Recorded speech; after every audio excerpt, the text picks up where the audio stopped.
Good morning student. चलिए आज हम लोग एक और इम्पॉर्टेंट क्वेश्चन के बारे में बात करेंगे, रियल एनालिसिस से रिलेटेड। क्वेश्चन कुछ इस तरीके से है जी कि प्रूव दैट द सीक्वेंस √2, पहला टर्म ये है, फिर दूसरा टर्म है √2 प्लस √2, फिर तीसरा टर्म है √2 प्लस में है, ये इस तरीके से। तो इस तरीके से सीक्वेंस दिया हुआ है, पहला टर्म, दूसरा टर्म, तीसरा टर्म। हर टर्म्स कैसे बन रहा है, ये हो गया अपना फर्स्ट टर्म, देखिए जरा ध्यान से, ये हो गया फर्स्ट टर्म A1, और ये दूसरा टर्म बन कैसे रहा है, तो 2 और प्लस में यहाँ पे A1 मतलब पहला टर्म जो यहाँ पे था वो बन रहा है। फिर तीसरा टर्म कैसे बन रहा है, 2 और प्लस में यहाँ पे कौन सा है, ये पूरा A2। तो मतलब अगर हम जनरल रूल की बात करेंगे स्टूडेंट, तो जनरल रूल कैसे है जी, पहला टर्म है √2 जिसे हम बोल रहे हैं A1, दूसरा टर्म कैसे बन रहा है 2 प्लस में ये वाला पूरा, मतलब A1 कहने का मतलब √2, ऐसे तो इसको बोल सकते हैं √2 प्लस का A1। तीसरा टर्म कैसे बन रहा है, ऐसे √2 फिर अंदर में √2 प्लस का √2। इसको दूसरे शब्दों में लिखना चाहे तो इसको बोल लिख सकते हैं कि √2 और प्लस का यहाँ पे ये पूरा A2 था, यही ना पूरा A2 था। तो इस तरीके से अगर हम जनरल रूल लिखना चाहेंगे तो लिख सकते हैं कि अगर an इसका जनरल रूल है तो इसका क्या होगा, an 2 प्लस का an-1, ये होगा जनरल रूल, है ना।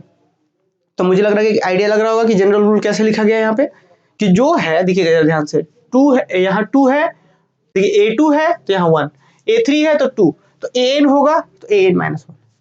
अब क्वेश्चन क्या है, जरा ध्यान से सुनिएगा कि prove that the sequence this, पहला टर्म, दूसरा टर्म, तीसरा term and dot dot dot, कि prove that the sequence this is convergent, कि ये सीक्वेंस कन्वर्जेंट सीक्वेंस है, आपको प्रूव करना है, and converges to the positive root of this, इसका पॉजिटिव रूट को कन्वर्ज करेगा, आपको ऐसा प्रूव करना है। देखिए ये क्या है, क्वाड्रेटिक इक्वेशन, x² - x - 2 = 0, इसका कुछ तो रूट आएगा। जैसे मान लीजिए कि इसका रूट आ गया, एक आ गया 2, एक आ गया -2, जो भी आएगा कुछ तो रूट आएगा, तो जो भी रूट होगा ना, इसका जो पॉजिटिव रूट होगा उसी को ये सीक्वेंस कन्वर्ज करेगा, ये मुझे प्रूव करना। तो यहाँ पे दो क्वेश्चन है, पहला बात मुझे ये दिखाना है कि ये सीक्वेंस कन्वर्जेंट सीक्वेंस है, फिर दूसरी बात ये दिखाना है कि इसका जो पॉजिटिव रूट होगा उसको कन्वर्ज करेगा ये। अरे बस समझ में। तो देखिए क्वेश्चन कि prove that the sequence this is convergent, कि ये सीक्वेंस कन्वर्जेंट है, ऐसा प्रूव करिए। उसके बाद and converges to the positive root of this, कि इसका जो पॉजिटिव रूट आएगा, जो इसका जो पॉजिटिव आंसर होगा उसको कन्वर्ज करेगा। अच्छा, इसी क्वेश्चन को दूसरे तरीके से कैसे दे सकता है पता है, बोल देगा कि prove that the sequence an, कि कोई एक सीक्वेंस an है, डिफाइंड बाय, कैसे सीक्वेंस डिफाइंड है कि यहाँ पे n+1 तो यहाँ पे an। ऑब्वियस है, मैंने आपको समझाया भी था कि अगर यहाँ पे an लेंगे तो यहाँ an-1, इससे एक कम। अगर यहीं पे an+1 ले ले तो यहाँ पे क्या होगा, √2 प्लस का an होगा, एक इससे कम करेंगे। तो बोला गया वही चीज कि एक सीक्वेंस है जो ऐसे डिफाइंड है, इसका मतलब ये होता है, बात दोनों सेम है। तो prove that the sequence an defined by this is, और जहां पे एक ये भी दे दिएगा कि a1 का वैल्यू दिया है, पहला टर्म्स तो देगा ही ना, तभी ना पहला की मदद से दूसरा निकालेंगे, तीसरा निकालेंगे। और बोल भी दिया गया है कि a1 = √2 converges to positive root of x² - x - 2 = 0। Obvious है, यहाँ पे वही बात बोला गया है कि आप प्रूव करिए कि ये वाला जो सीक्वेंस ऐसे डिफाइंड है वो कन्वर्जेस होगा to the positive root of this equation. अरे बस समझ में। तो सबसे पहला बात क्या स्टूडेंट, हम जब भी ऐसे क्वेश्चन को सॉल्व करेंगे तो सबसे पहले लिखेंगे कि यहाँ पे हमारे पास क्या क्या दिया गया है। अगर ये क्वेश्चन रहे चाहे ये क्वेश्चन रहे, दोनों का आंसर सेम ही होगा, सेम ही क्वेश्चन है। कैसे लिखेंगे, सबसे पहले लिखेंगे हेयर a1 = √2, a2 = √2, फिर √ प्लस में √2। ध्यान दीजिएगा, इससे पहले जस्ट मैंने एक प्रोडक्ट वाला क्वेश्चन करवाया था। अब मुझे उम्मीद है और हम ऐसा एक्सपेक्ट भी कर रहे हैं आप सबसे कि इससे पहले आपने उस क्वेश्चन को देखा होगा, है ना। उसमें क्या था कि प्लस ना होगा, सिर्फ मल्टीप्लाई था, √2 इंटू में √2, √2 इंटू √2 इंटू √2, यहाँ पे प्लस है तो उसको जरूर देख लीजिएगा पहले। तो यहाँ पे प्रोडक्ट देखिए, यहाँ पे सम है, तो क्या है, पहला टर्म्स a1 है, a2 यहाँ पे इस तरीके से है, तो a2 बराबर √2 प्लस √2, इसी को हम a1 लिख सकते हैं ना जी, तो √2 प्लस का a1, ऐसे a2 का वैल्यू, a3 का वैल्यू क्या, √2 प्लस का ये पूरे को a2 लिख दिया अंदर में, a2 and dot dot dot. इस तरीके से जब आगे जाएंगे तो देयरफॉर an = क्या है, an का वैल्यू आएगा student, an = √2 plus an-1। Clear. अब क्या करते हैं स्टूडेंट, दोनों तरफ स्क्वायर कर लेते हैं, इधर भी स्क्वायर इधर भी स्क्वायर, तो इधर स्क्वायर तो an का स्क्वायर और यहाँ पे स्क्वायर तो रूट स्क्वायर कैंसिल होकर सिर्फ बचेगा 2 plus an-1। This is relation number 1। अब एक बात बताइए आप लोग, यहाँ पे अपने पास क्या आ गया, an का स्क्वायर आ गया स्टूडेंट, ये आ गया 2 प्लस का an-1, यही आया क्या। देखिए यहाँ पे an का स्क्वायर = 2 प्लस an-1, यही आया है, यहाँ पे लिखा गया है यहाँ पे इससे क्या कंक्लूजन निकलता है कि यहाँ पे अगर n है तो उससे एक कम, अगर यहाँ पे ही n-1 यहीं पे अगर हो जाए n-1 तो यहाँ क्या होगा 2 प्लस का n-2 होगा, क्योंकि जो यहाँ है उससे एक कम, यहीं पे n-1 तो एक और यहाँ पे कम होगा -2 होगा। तो वही चीज लिखा हुआ है कि now putting n-1 for n, अगर n की जगह पे n-1 पुट करेंगे तो क्या होगा an-1 का होल स्क्वायर, an-1 का स्क्वायर इक्वल टू 2, ठीक है, n की जगह पे n-1 और फिर -1 तो n-2 हो जाएगा। This is lesson number 2। अगर इतना तक समझ गए तो कुछ है ही नहीं थ्योरम इस क्वेश्चन में। अब क्या है जी कि ये दो रिलेशन आ गया 1 और 2, और अब मुझे दिखाना क्या है स्टूडेंट, थोड़ा सा याद करिए, क्वेश्चन में मुझे दिखाना है कि सीक्वेंस जो है कन्वर्जेंट है और फिर कन्वर्ज करके इसके पॉजिटिव रूट को। तो सबसे पहले कन्वर्जेंट दिखाने के लिए एक थ्योरम्स का हम उपयोग करेंगे यहाँ पे, और वो थ्योरम्स क्या है, ये आपको याद होगा कि कोई भी सीक्वेंस जो मोनोटोनिक इंक्रीजिंग हो और बाउंडेड एबव हो वो सीक्वेंस कन्वर्जेंट होता है। याद आ रहा है ये? कोई सीक्वेंस जो मोनोटोनिक इंक्रीजिंग हो ऐसे और कन्वर्जेंट हो, सॉरी बाउंडेड एबव हो, तो वो सीक्वेंस कन्वर्जेंट होता है। ऑब्वियस है, आप ये थ्योरम प्रीवियस के क्लास में मैंने प्रूव भी करवाया कि कोई सीक्वेंस आगे बढ़ते जा रहा और एक बार फिक्स है कि हाँ आगे इससे आगे बढ़ेगा ही नहीं, तो क्या होगा उसको कन्वर्ज कर जाएगा वो। तो वही चीज है, कोई सीक्वेंस मोनोटोनिक इंक्रीजिंग होता है और बाउंडेड एबव होता है तो वो कन्वर्जेंट होता है, हमने थ्योरम प्रूव करा है। तो यहाँ पे जो सीक्वेंस है इसको यही दिखा देंगे कि ये सीक्वेंस मोनोटोनिक इंक्रीजिंग है, बढ़ते जा रहा है, और ये भी दिखा देंगे कि ये सीक्वेंस इससे आगे जा ही नहीं सकता, बाउंडेड एबव भी है, तब हो जाएगा कन्वर्जेंट उस थ्योरम से। अब थोड़ा सा मोनोटोनिक इंक्रीजिंग के बारे में आप सबको हम बता दें कि मोनोटोनिक इंक्रीजिंग का क्या मतलब होता है। मोनोटोनिक इंक्रीजिंग का मतलब होता है, जैसे मान लीजिए 1 से बड़ा क्या है 2 है ना जी, 1 से बड़ा 2 है, तो 1 के कॉरस्पॉन्डिंग में जो टर्म्स आएगा a1 और इससे बड़ा होगा a2, वो बड़ा या बराबर होना चाहिए। मतलब टर्म्स नंबर बढ़ने पर टर्म्स बढ़ना चाहिए, सीक्वेंस का वैल्यू बढ़ना चाहिए। जैसे कि मान लीजिए 2 है, 4 है, 6 है, देखिए तो पहला टर्म ये a1 a2 a3, देखिए 1 से 2 ज्यादा हुआ तो a2 बड़ा है और बढ़ रहा है, मतलब जैसे जैसे आगे बढ़ते जाए टर्म्स में तो बढ़ते जाना चाहिए। इसको बोलते हैं मोनोटोनिक इंक्रीजिंग सीक्वेंस, कि ये बढ़ने पर, इसको बोलते हैं सफिक्स बोलते हैं, सफिक्सेस बढ़ने पर सीक्वेंस का वैल्यू भी बढ़े या बराबर भी हो जाए तो कोई दिक्कत नहीं है, इसको बोलते हैं मोनोटोनिक इंक्रीजिंग। और बाउंडेड एबव का मतलब कि सारा टर्म्स किसी एक क्वांटिटी से छोटा होना चाहिए, मतलब a1 a2 a3 a4 जो भी टर्म्स है सब उससे क्वांटिटी से छोटा होना चाहिए, नीचे होना चाहिए, बोलेंगे बाउंडेड एबव है। आइए स्टूडेंट कैसे करेंगे मोनोटोनिक इंक्रीजिंग, कैसे दिखाएंगे। तो फिलहाल अभी तक हमने a1 a2 a3 dot dot dot इधर कर लिया, उसके बाद हम यहाँ पे an का स्क्वायर निकाल लिया रिलेशन 1, an-1 का स्क्वायर निकाल लिया रिलेशन नंबर 2। अब क्या करते हैं जी हम लोग यहाँ पे एक काम करते हैं कि ऑन सब्ट्रैक्टिंग वी गेट, हम कुछ सब्ट्रैक्ट कर लेते हैं। कैसे सब्ट्रैक्ट करेंगे जरा देखिएगा, यहाँ पे an स्क्वायर में से इसको घटा लेते हैं, क्या आएगा, तो इधर आएगा लेफ्ट हैंड साइड में an स्क्वायर माइनस an-1 का होल स्क्वायर आया, इधर लेफ्ट साइड में समझ में आया, an का स्क्वायर में से घटा an-1 का स्क्वायर, ठीक, ये घट गया। अच्छा लेफ्ट साइड में क्या होगा जी, इधर आपके पास जरा ध्यान दीजिएगा, इस चीज में से जब इसको आप घटाएंगे, इस पूरे चीज में से जब इसको घटाएंगे तो 2 में से 2 गया तो खत्म हो जाएगा, an-1 minus an-2, an-1 minus an-2 बचेगा। समझे, इस चीज में से इसको घटाएंगे तो 2 माइनस 2, ये 2 माइनस 2 खत्म हो जाएगा, an-1 में से ये an-2 घटेगा। क्लियर, ये बात तो सब बच्चों क्लियर है। अब यहाँ पे छोटा सा लॉजिक लगेगा जो हमने प्रीवियस वाले क्वेश्चन में भी समझाया था, जहां पे वो प्रोडक्ट वाला बात कर रहे थे हम। स्टूडेंट एक बात का बिल्कुल ध्यान रखेंगे हम लोग कि यहाँ पे आप नोटिस करिए, आपको पता है कि कहीं पे मान के चला जाए लिखा हुआ है x is equal to y, इस तरीके से कुछ चीजें हैं, अगर इधर वाला नेगेटिव होता है तो इधर वाला ऑब्वियस नेगेटिव होगा क्योंकि दोनों आपस में बराबर है, यही ना। अगर इधर वाला पॉजिटिव होता है तो इधर वाला भी पॉजिटिव होना पड़ेगा, लॉजिक तो क्लियर है। तो वही चीज है स्टूडेंट, इधर वाला अगर नेगेटिव हो, मान लीजिए इधर वाला पॉजिटिव होता है तो इसको भी पॉजिटिव होना पड़ेगा, ये बात तो ये। अच्छा इसी, अब अगर इधर नेगेटिव तो इधर भी नेगेटिव होना पड़ेगा। अच्छा एक बात आप लोग बताइए, मान के चलिए थोड़ी देर के लिए पॉजिटिव है, पॉजिटिव है मतलब जी कि ये वाला बड़ा है, बड़ा में छोटा घट रहा है, क्योंकि पॉजिटिव का मतलब कि बड़ा में से छोटा घट रहा हो तभी ना पॉजिटिव आएगा। जैसे मान लीजिए 8 में से 3 घटा दिए, बड़ा में से छोटा घट रहा है तो पॉजिटिव आता है आंसर।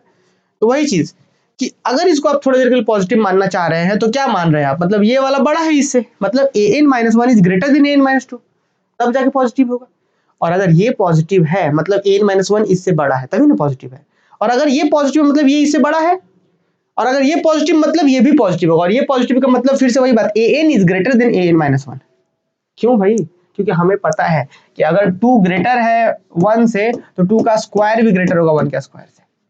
ये वाला लॉजिक कि स्क्वायर कोई फर्क नहीं पड़ता, आप दोनों तरफ स्क्वायर रूट ले लेंगे तो बात वही बन जाएगा कि अगर 2 ग्रेटर 1 से तो उसका स्क्वायर भी ग्रेटर होगा, तो इसीलिए हम डायरेक्ट इस पे बात कर सकते हैं, है ना, स्क्वायर को थोड़ी देर के लिए हटा करके बात कर सकते हैं कि अगर इधर पॉजिटिव मतलब ये बड़ा ये छोटा, समझ रहे हैं ना कि an-1 an-2 से बड़ा, अगर an-1 an-2 से बड़ा होता है मतलब अगर इधर पॉजिटिव होता है तो इधर भी पॉजिटिव होना पड़ेगा, और पॉजिटिव होने के लिए an is greater then an-1 होना पड़ेगा।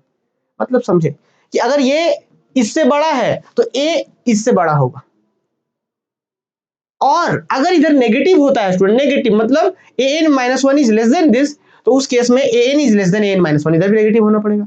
तो वही चीज को प्रीवियस में तो बहुत अच्छे से बताया गया है, उम्मीद है आपने क्लास देखा होगा। तो इसी चीज को हमने यहाँ पे लिखा है कि an ग्रेटर होगा या लेस देन होगा an-1 से। ये an इस an-1 से या तो ग्रेटर होगा या लेस देन होगा, लेकिन किस सब बात किस पे डिपेंड करेगा, इधर वाले पर, according as an-1 is greater than और लेस देन an-2, n-2 यहाँ का 2। मतलब समझे कि ये an इस an-1 से ग्रेटर होगा या लेस होगा, according as an-1 is greater और लेस an-2। ठीक है बात। आप यहाँ पे एक बात को जरा ध्यान से समझिएगा, ये कहना क्या चाह रहा है पता है, ये कहना चाह रहा है an-1 से बड़ा होगा या छोटा होगा, किस बात पे डिपेंड करता है कि ये वाला an-1 अपने पीछे वाले से छोटा है या बड़ा। जरा ध्यान से सुनिएगा इस लॉजिक को, ये an जो है an इससे बड़ा होगा या छोटा होगा, उस बात पर निर्भर करता है कि ये अपने पीछे वाले से बड़ा है या छोटा है। अब फिर अगर यही लॉजिक को थोड़ा और जनरलाइज करें हम, तो हम बोल सकते हैं कि ये इससे बड़ा या छोटा होगा, ये किस पर निर्भर करेगा कि जब ये अपने पीछे वाले से an-2 an-3 से छोटा हो या बड़ा हो, इस बात पर निर्भर करेगा।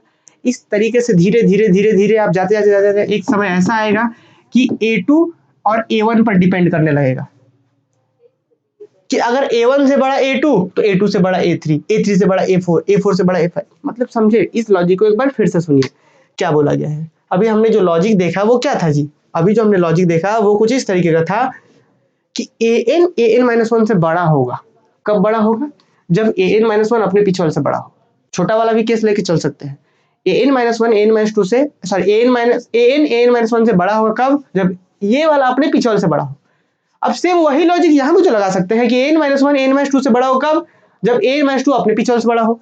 इस तरीके से ये अपने इससे बड़ा हो कब होगा, जब ये अपने पीछे वाले से बड़ा हो। तो इस तरीके से आते आते आप यहाँ पे सारा डिपेंड कर जाएगा कि क्या a2 a1 से बड़ा है, क्या a2 a1 से बड़ा है। अगर ये a2 a1 से बड़ा है तो बोल सकते हैं कि a2 से बड़ा a3 होगा, a3 से बड़ा a4।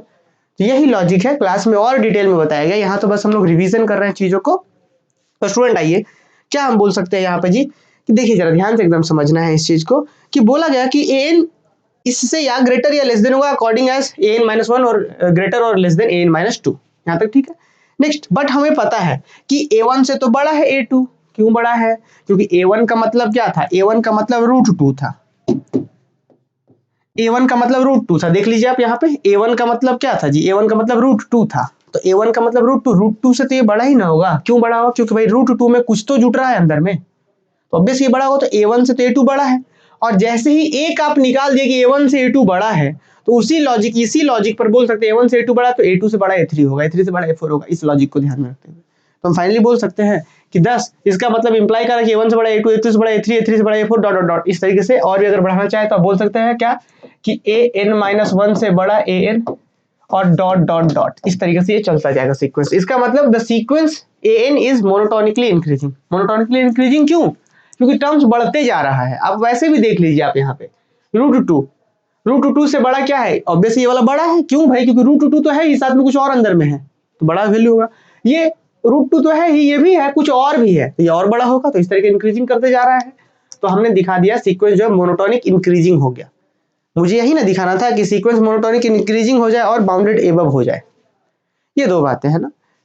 तो the sequence an is monotonic increasing, ठीक है। तो अब आते हैं नाउ a1 की बात कर ले हम। a1 मतलब √2 जो वैल्यू था। अब हम क्या करते हैं, बाउंडेड एबव दिखाएंगे कि जो भी टर्म्स लेंगे a1 a2 a3 a4 जो भी टर्म्स लेंगे वो 2 से छोटा होगा, मतलब बाउंडेड एबव होगा, दिखा देंगे। कैसे, जरा देखिए हमने क्या now a1 is equal to क्या होता है, √2। आपको पता है जी कि √2 का मतलब क्या होता है, 2 का पावर 1/2, और 2 का मतलब क्या होता है, 2 का पावर 1 है, कुछ नहीं है। तो बताइए 2 का पावर आधा 2 का पावर पूरा, तो छोटा कौन होगा, √2 वाला छोटा होगा। a1 जो वैल्यू था √2 वो 2 से छोटा है ना। नेक्स्ट a2 क्या था, √2 प्लस √2, कोई दिक्कत, √2 प्लस √2, a2 यही था ना। तो अब एक बात बताइए मुझे, √2 प्लस √2 है, ठीक। एक बात आपको पता चल गया है कि √2 से बड़ा कौन होता है, √2 से बड़ा कौन है, √2 से बड़ा कौन है, 2 है। तो अब एक बात बताइए, इसी चीज की जगह पे हम क्या लिख देते हैं, ये एज इट इज रहने देते हैं जी, ये वाला एज इट इज रहने देते हैं, √2 अंदर में ये वाला 2 है, ठीक है। इस √2 से बड़ा वैल्यू यहाँ पे रख देते हैं 2, तो क्या हो जाएगा आपको बहुत अच्छे से पता है। जैसे मान के चलिए स्टूडेंट कि मान के चलिए कि कहीं पर आपको कहीं आप रिलेशन में पहले जा रहे थे, तो आपके जो दो रिलेटिव है, एक 10 रुपए दे रहे हैं और एक बार कोई 15 रुपए दे रहे हैं, और फिर जब आप अगली बार गए तो जो 10 रुपए दे रहे थे वो 10 दे ही रहे हैं, और जो 15 देते वो 20 कर दिए आपको देना, तो क्या होगा, इस बार आपको ज्यादा मिलेगा।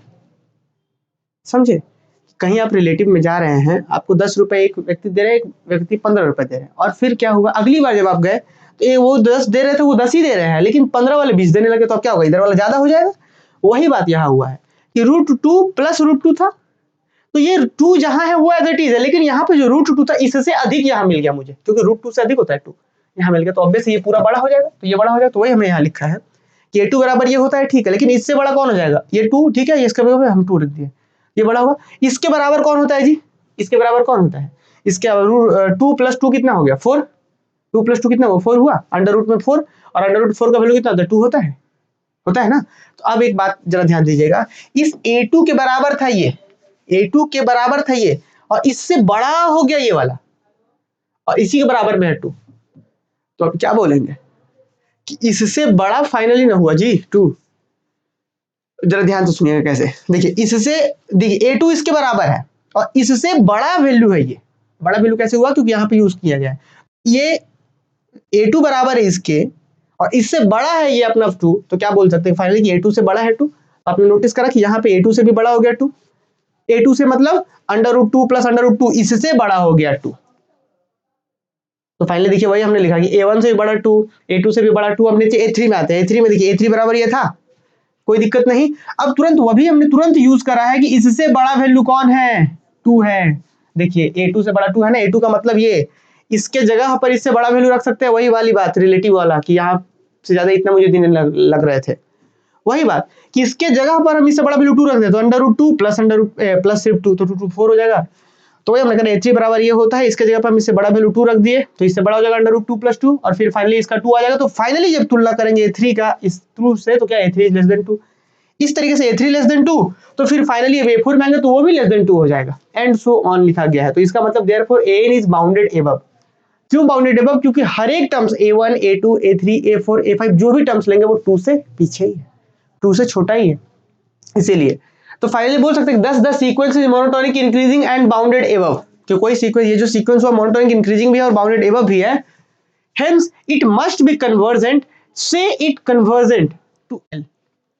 अब भाई उस थ्योरम से बोल सकते जो सीक्वेंस मोनोटोनिक इंक्रीजिंग होता है बाउंडेड अबव होता है तो वो कन्वर्जेंट होता है, तो हमने वही बोला कि hence it must be convergent, convergent proof हो गया। अब कन्वर्जेंट है तो किसी पॉइंट को तो कन्वर्ज करेगा, हमने मान लिया कि वो किसको कन्वर्ज कर रहा है, मान लीजिए एल को कन्वर्ज कर रहा है, किसको, एल को कन्वर्ज कर रहा है, मान लेते हैं। से इट कन्वर्जेस टू एल, मतलब हमने मान लिया कि सीक्वेंस किसी को कन्वर्ज कर रहा था, वो किसको कन्वर्ज कर रहा है, एल को कन्वर्ज कर रहा है। तो एल को कन्वर्ज कर रहा था, एक प्रॉपर्टी भी होता है कन्वर्जन का, क्या होता है कि अगर एल को कन्वर्ज कर रहा है तो limit n times to infinity n का वैल्यू एल होगा। कन्वर्जेंट सीक्वेंस का ही डेफिनेशन था कि limit n times to infinity n is equal to l हो जाएगा जी, ठीक है।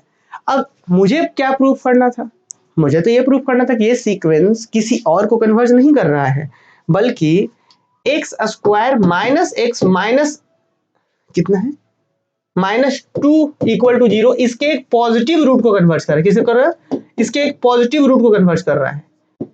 अब थोड़ा सा हम आपको रूट का कॉन्सेप्ट बताते हैं, रूट क्या है, 2-4 मिनट और।